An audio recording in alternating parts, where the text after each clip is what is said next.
Depuis le début de cette année, les prix des produits dérivés du pétrole au marché international n'ont cessé d'augmenter. Ils se sont jusqu'à l'heure actuelle multipliés par 2,5. Cependant, ces prix au Rwanda resteront tels que c'est, puisque le gouvernement dit qu'il a décidé d'exempter de taxes le diesel et l'essence importées, décision qui a réjoui les consommateurs. Une hausse des prix de l'essence signifierait que je devrais réduire le nombre de trajets que j'effectue. Avec des prix avantageux, une personne peut faire plus et vaquer à ses occupations. Des prix plus élevés ne font que rendre les choses plus difficiles pour nous.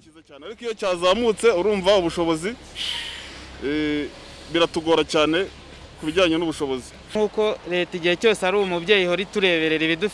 gouvernement est toujours soucieux de nos intérêts et nous sommes reconnaissants pour cette dernière initiative. Lorsque les prix du pétrole augmentent, la vie devient plus difficile pour nous et gagner de l'argent devient plus difficile encore. Lorsqu'ils augmentent, nous sommes également obligés d'augmenter nos tarifs et nos clients se plaignent. Nous gagnons donc tous de cette décision gouvernementale.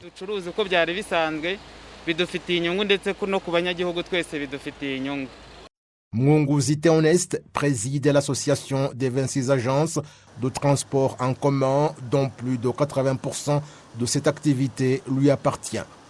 Il indique que lorsque le prix de l'essence et du diesel au marché international augmentait, il réagissait dans le même sens et par conséquent la demande diminuait.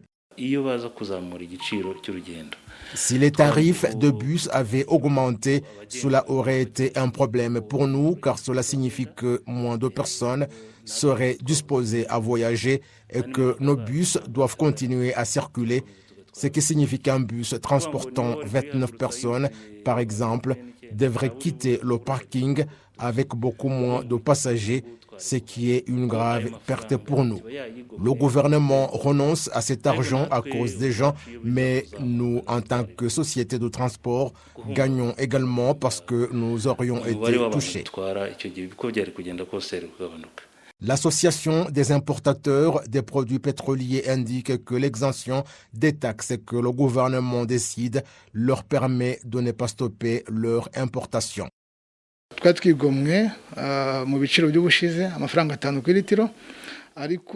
La dernière fois, nous avons perdu 5 francs rwandais par litre et au cours de ce mois, nous avons renoncé à plus d'argent car les prix auraient dû être révisés le 15 juillet, le mois dernier. Cependant, suite à des discussions avec le gouvernement, nous avons décidé d'attendre et voir où en sont les choses. Nous avons donc décidé de laisser passer tout le mois sans changer les prix. C'est un sacrifice énorme. L'Office rwandais de régulation des services publics, RURA, invite les agences de transport des biens et de personnes à ne pas augmenter les prix car ils bénéficient de l'exemption des taxes.